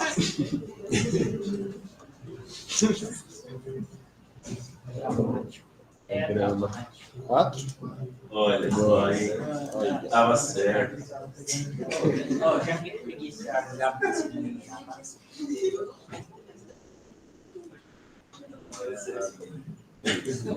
Porém, entretanto, todavia, Muito bem. se eu mandar agora, ele vai dar erro. Ué, Porque tem algum overflow de algum int que ele dá. multiplicação de 2 a 10 a quinta, né? É definite. Não, mas é lá na sua multiplicação, porque você pegou 2 ints lá, ó. Quer ver, ó? Left answers e right answers são int. Você não pode... Por mais que você está somando num long, mas a multiplicação é feita exatamente dentro É disso. só botar um parênteses long. Bota um parênteses long e pelo menos nos operandos que ele virou long. Não, só do left answers aí, tá? Parênteses long. É. Isso. Tá bom. Um dos operandos sendo long já vai fazer a operação long. Não vou nem testar. Tá redondo. Não vai testar de novo, não? Eita. Qual que é a minha senha? Essa aí não.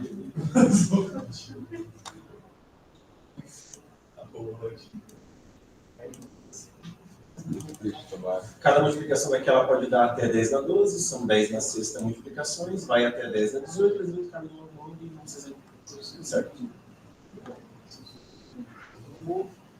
Olha aquele limite ali, ó. Aquele lá embaixo. É 5 segundos, tá, menino? Aí, Olha, Passou. dessa essa foi de boa. Bom, Fechamos aqui? essa cláusula pode continuar. Fechamos. Não, fechamos aqui. Acho que o outro vai demorar muito mais. Mas. Quer continuar semana que vem? Pode falar, gente. Pode ser. Podemos ver. Não tem ninguém na semana que Os 5 vem. pessoas se sentem bem pro clube e nunca se voltariam da oficina sempre. Então, semana que vem a gente continua com o ponto. Vai passar mais coisas de SegFree. É bem legal porque nunca viu o SegFree, viu pela primeira vez hoje. Vai poder estudar um pouco mais na semana, fazer os problemas mais simples e vir bem preparado para a parte 2 da oficina com ele. E agora a gente vai deixar aberto para treino, que eu também não coloquei na página. Mas o Henrique deu sugestão no GetCoder da semana. Então todo mundo pode entrar lá. Eu vou mandar no Telegram o link da conference. Você pode usar o laboratório até as 9h10 para fazer esse treino, tá? Tem problemas, geralmente no GetCoder, os primeiros lemas são os mais fáceis, então quem está iniciando pode pegar ali os mais fáceis. Eu também vou deixar para o pessoal que está iniciando, que não fez o TFC ano passado, eu vou colocar o link também do TFC, para vocês verem os problemas do TFC. Então, além desse primeiro problema que eu fiz, que é do TFC, eu vou passar o link de todo o ponto, tem vários problemas bem fáceis lá também, para o pessoal que está começando a poder brincar, acho que pode ser bem legal. Beleza, pessoal? Em breve teremos notícias do que vai acontecer nesse ano. Já montem seus times. Gente, É bom que times. Diga lá, Coquinho. não se assustem. O conteúdo é confuso, eu sou mal explicando, e o programa é bugado. Então, a ideia era mais para vocês terem uma noção mais ou menos do conteúdo, sobre o que é uma árvore de segmentos, para vocês terem pelo menos a primeira parte lá, de como montar uma árvore de segmentos, o que ela representa, por que ela reduz a complexidade. E daí, a partir de então, vocês conseguem ir estudando por conta, para tentar entender um pouco melhor, ou até mesmo outros conteúdos para virem aqui na frente também, se voluntariar para ensinar para os outros, para que cada um consiga aprender um pouco mais.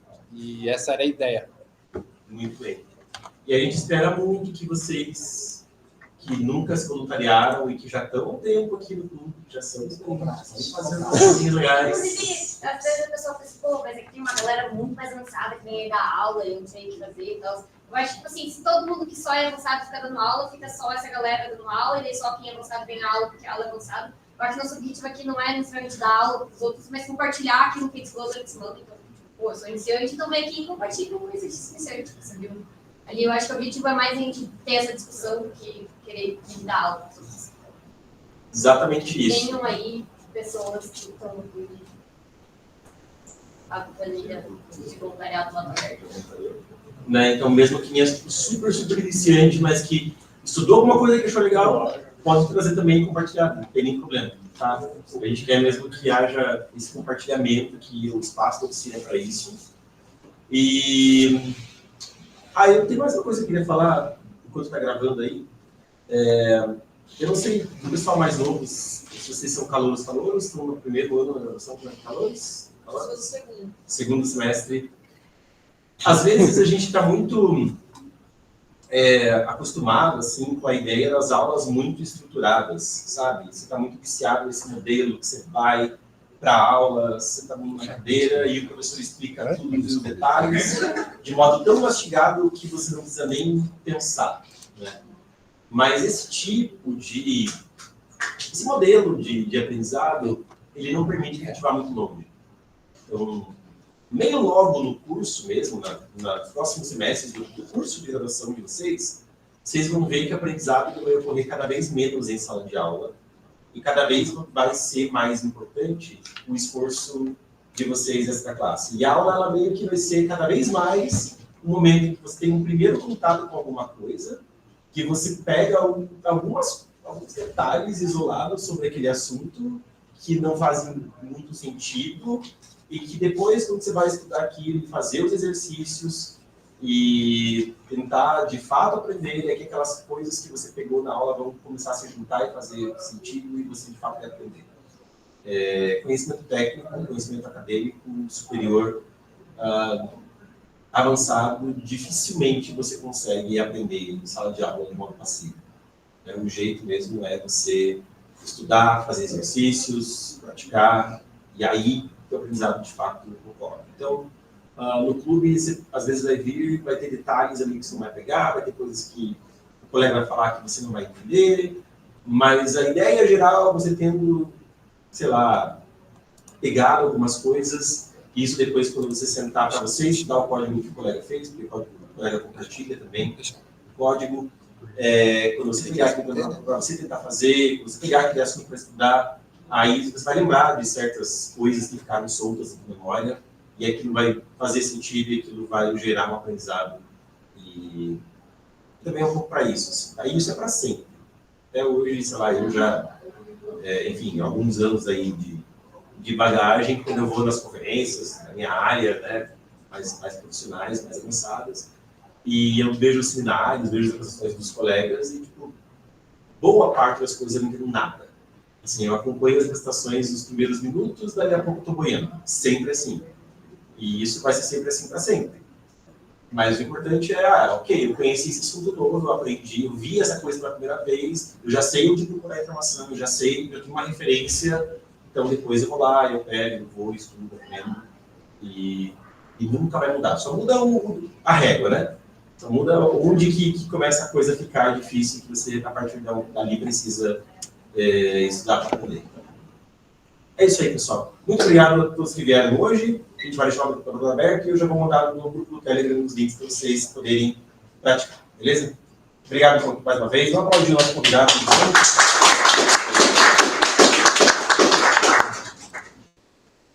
Vocês estão na aula com o Rodrigo Mineta, né? Estrutura de dados. Vai ter? Quando vocês começarem a ter aula com eles, vai ficar tudo bem mais claro do que a gente está vendo aqui.